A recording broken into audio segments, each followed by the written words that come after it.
खुशियों का खाता, पति पत्नी के लिए प्रेरणादायक कहानी। 1 साल की डेटिंग के बाद आखिरकार आज उसकी शादी हो ही गई। अंजलि आज बहुत ज्यादा खुश थी। उसकी नई जिंदगी की शुरुआत थी आज। शादी की सारी रस्में खत्म हो गई थी और अंत में एक वेडिंग पार्टी ऑर्गेनाइज की गई थी। शादी के कीमती से कीमती तोहफे उन्हें मिले थे, लेकिन माँ ने कुछ अलग ही तोहफा अंजलि को दिया था। माँ ने अंजलि को एक नई बैंक की पासबुक दी और कहा, बेटा ये सेविंग अकाउंट मैंने तुम्हारे नाम पर खोला है और इसमें 1 लाख जमा कर दिए हैं। माँ ने आगे कहा, मेरी प्यारी बेटी, इस पासबुक को लो और इसे अपनी शादी की उन खूबसूरत यादों की तरह रखो जो तुम्हें जिंदगी भर याद रहेगी। जब जब कुछ अच्छा और यादगार तुम्हारी जिंदगी में घटे तो इसमें कुछ रकम जमा कर दिया करना, और यह रकम किस कारण से जमा कर रही हो वह जरूर मेंशन करना। जितनी ज्यादा खुशी का दिन होगा उतने ज्यादा पैसे तुम इसमें जमा कर सकती हो। पहली राशि मैंने तुम्हारे लिए जमा कर दी है, अब इसे आगे तुम अपने पति के साथ बढ़ाना। और जब कई सालों बाद तुम इसे देखोगे तो तुम्हें पता चलेगा कि तुमने अपने जीवन में एक दूसरे के साथ कितने खुशी के पल साथ में जिए हैं। अंजलि ने बाद में यह बात अपने पति को भी बताई। दोनों को ही यह सुझाव बड़ा ही पसंद आया और अब वह दोनों ही उस वक्त का इंतजार करने लगे जब इस खाते में कुछ पैसे जमा करा पाए। महीनों बाद उनकी पासबुक कुछ इस तरह से दिखने लगी। The 19th of January 10,000, शादी के बाद पति का पहला बर्थडे मनाया। The 27th of February 20,000, पत्नी को नौकरी मिली। The 25th of May 20,000, vacation Shimla में। The 3rd of June 50,000, पत्नी प्रेग्नेंट हुई।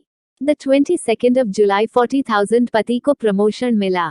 और ये सिलसिला आगे बढ़ता रहा। पर जैसे जैसे समय बीतने लगा, साल बढ़ने लगे, दोनों में झगड़े होने लगे। छोटी छोटी बातों पर वे अक्सर एक दूसरे के साथ बहस करते। कभी कभी बिना बात के ही झगड़ा करने लगते। धीरे धीरे दोनों के बीच बातें बंद हो गई। वो दोनों ही अब अपने शादी के फैसले पर पछताने लगे। दोनों को ही ऐसा लगने लगा कि उन्होंने दुनिया के सबसे घटिया इंसान से शादी की है। शायद उनके बीच का वह प्यार कहीं गुम हो गया जो पहले था। एक दिन अंजलि ने अपनी माँ से बात की, माँ, अब हम साथ नहीं रह सकते। हम दोनों ने ही यह फैसला लिया है कि अब तलाक लेकर अलग हो जाए।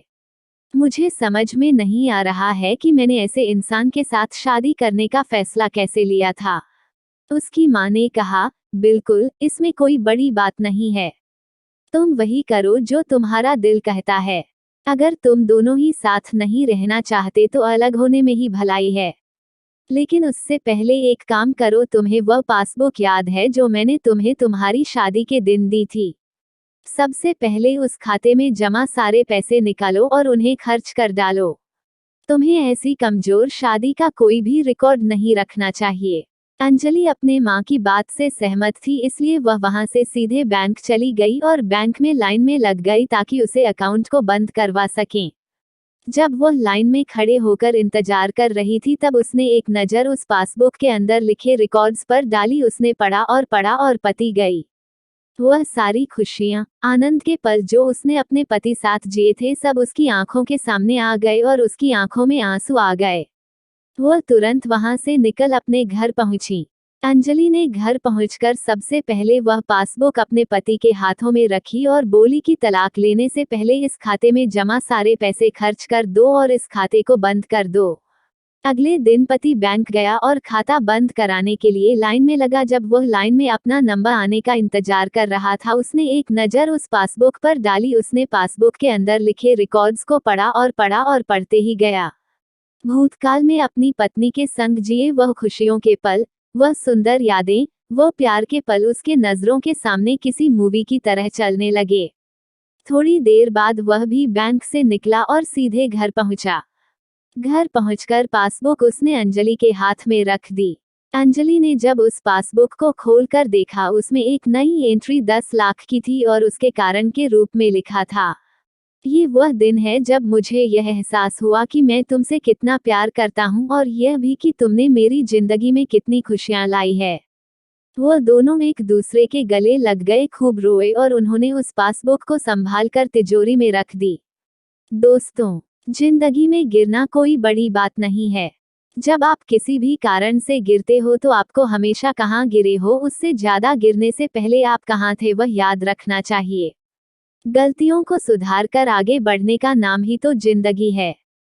यदि ये कहानी आपको पसंद आई हो तो अपने दोस्तों और अन्य लोगों के साथ शेयर जरूर करिएगा।